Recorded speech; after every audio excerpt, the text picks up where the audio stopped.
Welcome back to another episode of Beyond the Sold Sign, Real Estate Unplugged. We are your hosts and favorite realtors, Naya and Lauren. And we are so excited to be back with you all for another week, another episode. So let's jump right into this week's story. All right. So you're under contract. Buyers are through. The sellers are packing. And then their appraisal comes in short. Like tens of thousands of dollars short. Nobody got time for that. Let's get into the story. In a popular neighborhood, a young couple fell in love with a renovated 3-bed, 2.5-bath detached home. Homes at this point are flying off the market and competition was fierce. They submitted a strong offer, $35,000 over asking, with waived inspections and an aggressive settlement timeline. The seller accepted their offer immediately. Everybody celebrated. But then the appraisal came in, $40,000 under the contract price. Suddenly, there was a $40,000 gap between what the buyer was willing to pay and what the bank was willing to lend. The buyers had already stretched their budget with the down payment. They couldn't cover the full difference. The seller, riding the high of the bidding war, refused to budge. Tensions escalated. The deal was on the brink. Fortunately, the agents on both sides worked together to salvage the deal. The buyer's lender agreed to restructure the loan and recalculate based on a higher down payment. The buyers came up with $10,000 from a gift from family. The seller agreed to reduce the contract price by $15,000, and the sellers negotiated a seller credit to offset closing costs to free up more buyer cash. The gap was bridged, but it nearly unraveled the entire deal and taught everyone involved a lesson about pricing, emotion, and market limits. This is the downside of a fast-moving market. Like, you get caught in bidding wars, but the appraisal still lives right there in everyone's reality. Yep.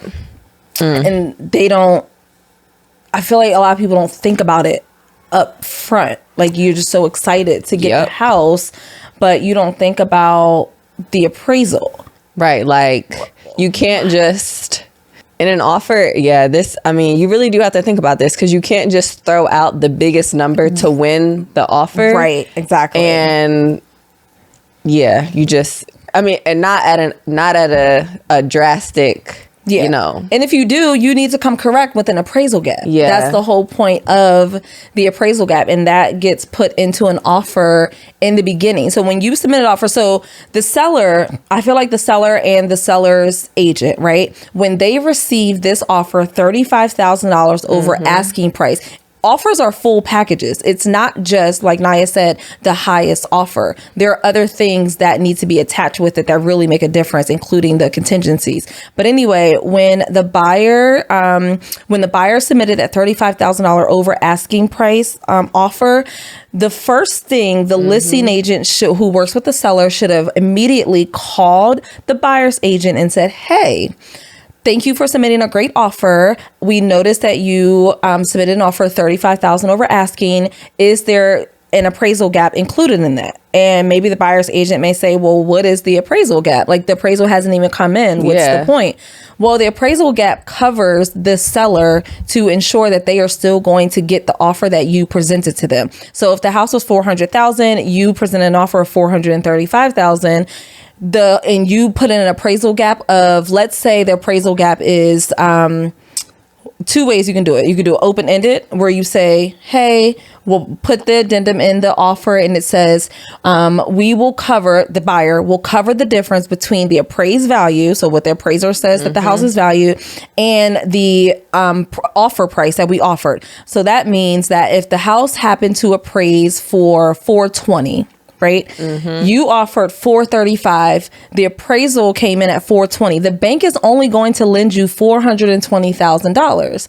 So you got to figure out how to bridge that $15,000 gap. Like, you just got to figure out how to bridge it. And the seller, you have a few ways. The seller can come down on that price, or, like we said in the beginning, if you put in that appraisal gap, the seller is covered. They don't have to come down on anything because you have already agreed to pay the difference between the appraised value and what you offered. So you have to come to the closing table with $15,000 in cash at the settlement table.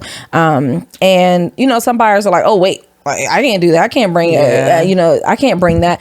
But if you are a buyer bringing a substantial amount of down payment to the table, that loan can definitely be restructured, because if for some reason, not for some reason, but if you are putting down $200,000, say you sold a home and you're buying a new one. Yep. So you're using the proceeds from that home. So you're putting down $200,000 on your new home. Yep. You putting that, so that means the bank is only lending you what, $235,000. So now it's kind of like, all right, well, the loan can be restructured because you're putting down such a big down payment, and you don't, know, that loan amount doesn't really make that big of a difference. But if that's not the case, then you may want to have that under appraisal addendum in there in the beginning. As a seller, as a seller's agent, that's what I want to see. Now, as a buyer's agent, if we submitted and y'all don't say anything and y'all accept the offer, then that right there is a risk that it seems like everybody's willing to take. And we're like, okay. You either come down, or both parties have the option to walk. You either come down, meet, negotiate something, or either party can choose, like, we're going to walk away. Yeah. And the seller had offers. Yeah. So they might turn around and see if somebody else got it. Yeah, because it's like, no, why would the seller come down? Yeah. There's no They're reason. like, oh, I can go back and get one of these other offers. Like, yeah. And can go back on the market, or just don't have to go back on the market, but it can call up the other offers and be like, hey, this one fell through. This is what it appraised for, willing to sell it, at this point, whatever. But, there's no reason. And that time, that market, there was no reason for the seller to be like, oh, let me come down. But they did. Yeah, they came down. They negotiated, which was they came down dope on their own. Yeah, which is it's always nice when you can just work it out. Like, yes, and sellers right are then like, and there. Nice. Yeah. But an appraisal gap is something, y'all, that can save you. I mean, I don't know. Would you tell your buyer to do it? Like, how in the market that we just got out of, 2024, 2023. 2022, 2021, 2020, and those whole 5 years, okay?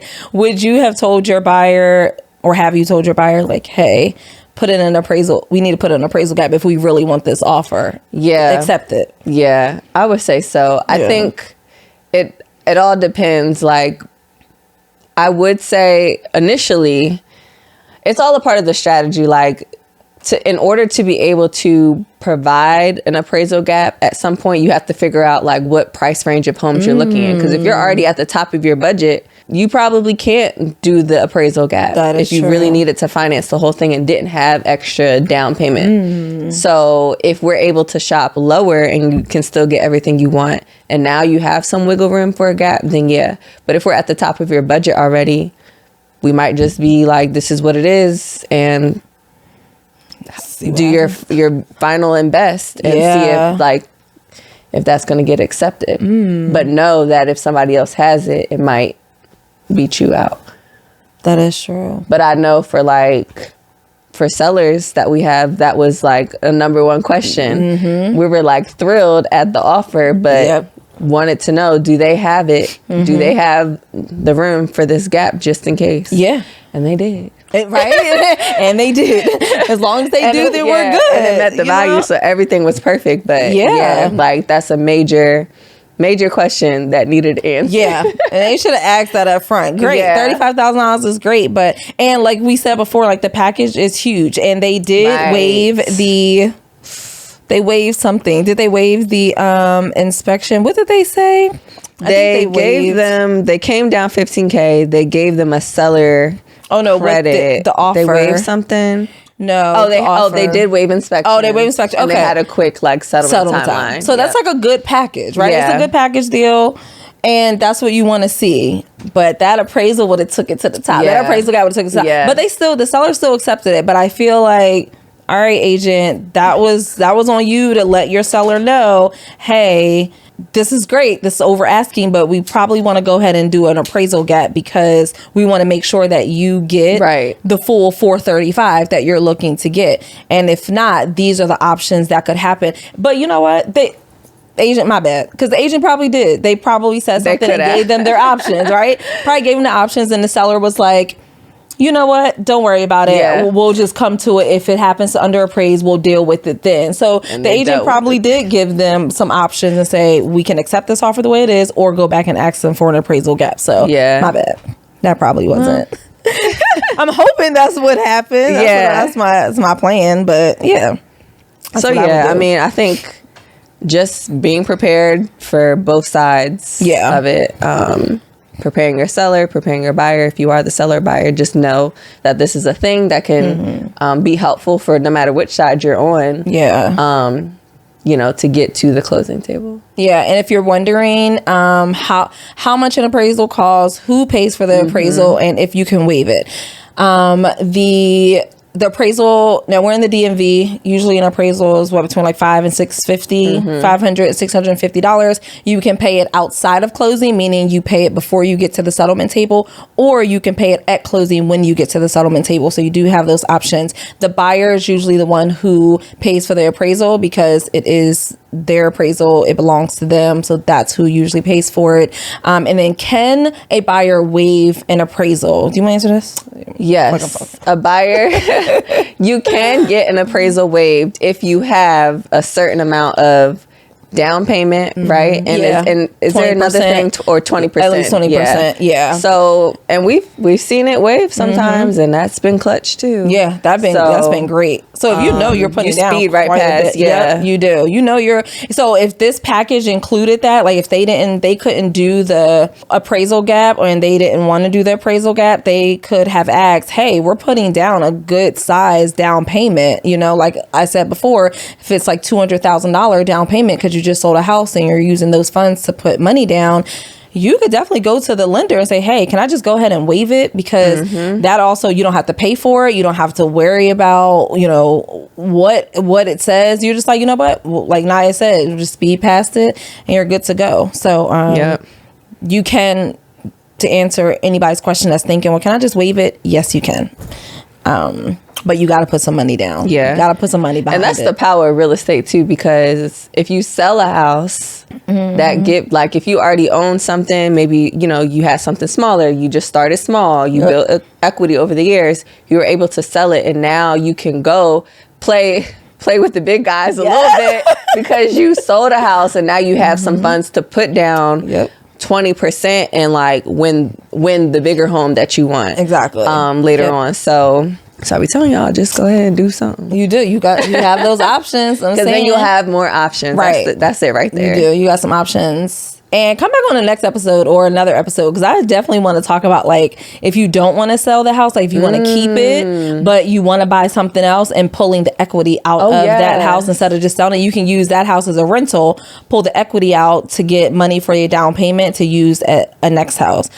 But y'all gotta come back for another episode, and we'll talk about that. We cover everything good? I think we covered everything. Good. All right, so y'all, in real estate, I just feel like the price isn't always the number one thing. Naya mentioned this. It's a package deal. So make sure that when you are, you're a seller, you're accepting offers, or you're a buyer presenting offers, make sure your package looks good. A seller, make sure the package is all the way it's supposed to be and the way you want it to be, to ensure you get the amount of money that you want. But yeah, thank you guys again for joining us for another episode. Please follow us on YouTube, TikTok, Instagram, and any podcast platform, whichever is your favorite. You can find us, and we will definitely see you guys next week.